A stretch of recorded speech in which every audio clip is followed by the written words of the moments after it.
Kita tahu memang masih menghadapi tantangan serius yang harus kita carikan solusinya, yaitu terkait dengan utang. Dalam pertemuan yang digelar beberapa hari yang lalu di Wisma Danantara antara Badan Pengelola, baik hadir Pak Rosan ya sebagai CEO, kemudian juga COO Pak Doni dan CIO Pak Pandu waktu itu, kita sama-sama mencari solusi bagaimana dan masih dikembangkan. Beberapa kali kami juga undang pihak Danantara, tentu Kementerian Perhubungan, Direktorat Jenderal Perkeretaapian, Dirut KAI, dan semua yang saat ini mengawaki KCIC atau Bush untuk mencari atau mengembangkan opsinya. Saya belum bisa menyampaikan secara definitif karena memang masih terus dikembangkan. Nanti saja pada saatnya kita akan jelaskan secara terbuka bagaimana langkah yang diambil. Masih ada opsi tentunya prasarana ditanggulangi oleh pemerintah, tapi juga masih ada opsi bahwa sudah Danantara bisa take over dan lain-lain. Ya, saya tidak ingin menjadi polemik antara pemerintah seperti berhadap-hadapan dengan swasta dengan Danantara atau BUMN, karena sama-sama kita ingin mencari solusi yang terbaik. Ini arahan dari Pak Presiden dan saya sedang mengawal isu ini bersama teman-teman yang lain. Ini saya masuk dulu ke Kornita ya. Bu, apa tadi? Benar ya? Konita. Nggak pakai R. Konita. Masih ada kaitan dengan kereta api. Nanti saya kembali ke GSW ya, saya akan kembali ke sana.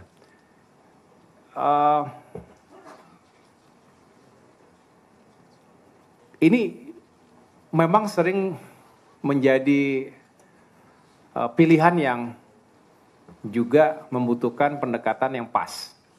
Di satu sisi kita ingin meningkatkan konektivitas secara signifikan, karena bisa dibayangkan, kalau Jakarta-Bandung bisa ditempuh 3 jam saja, maka signifikan. Saya ulangi, Jakarta-Surabaya kalau bisa menjadi 3 jam saja, maka signifikan dari sisi travel time. Waktu tempuh. Kadangkala kita kalau sudah lagi macet-macetnya saja kita bisa sekian jam kan, sekitaran sini Jabodetabek. Ini 3 jam tembus sampai dengan Surabaya. Saya membayangkan kalau masih kuliah di Surabaya bisa tiap hari pulang pergi itu. 3 jam sambil ngerjain paper atau ngerjain tugas, atau bisa meeting sebalik lagi. But anyway, kalau kita fokus ke sana saja tentu seperti tidak sensitif terhadap kebutuhan pemerataan pembangunan wilayah. Ini saya sering bicarakan dengan para deputi, dengan jajaran, kita tidak bisa hanya fokus pada satu hal, tapi kita juga selalu dihadapkan pada keterbatasan anggaran. Nah, kita lihat, tanpa harus mengesampingkan, menempatkan kebutuhan pemerataan, keseimbangan, dan juga keadilan pada akhirnya, kita harus hitung dengan baik. Tapi semangat mereaktivasi, meningkatkan kapasitas kereta api, bukan kereta cepat saja, ini juga harus dikawal bersama-sama. Dan agar industri perkeretaapian ini semakin maju dan berkembang. Kita tidak hanya ingin membeli sesuatu dari luar, tapi kita juga ingin menghidupkan industri perkeretaapian nasional, domestik. Kalau ada demand, pasti ada supply. Dan ini akan menggerakkan kembali ekonomi. Nah, lalu kawasan juga terus dikembangkan.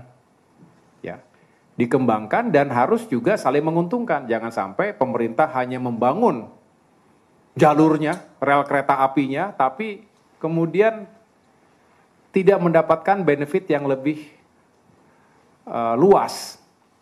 Kawasan-kawasan transit itu harus menjadi nilai tambah yang juga bisa mendukung stabilitas pembiayaan.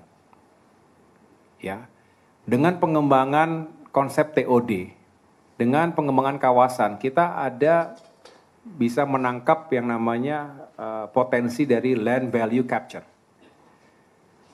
Ya, nilai tambah dari tanah atau lahan yang ada di sekitar transit hub dan juga lokasi-lokasi yang memang didesain sejak awal untuk dikembangkan di sepanjang jalur-jalur kereta tadi. Jadi saya ingin menggarisbawahi bahwa saat ini kami terus menghitung, pemerintah pusat sendiri tentu melibatkan berbagai KL, termasuk dari sisi bisnis tentu kita ingin mendengarkan masukan dari teman-teman Danantara, dari perusahaan-perusahaan yang memang bergerak di situ.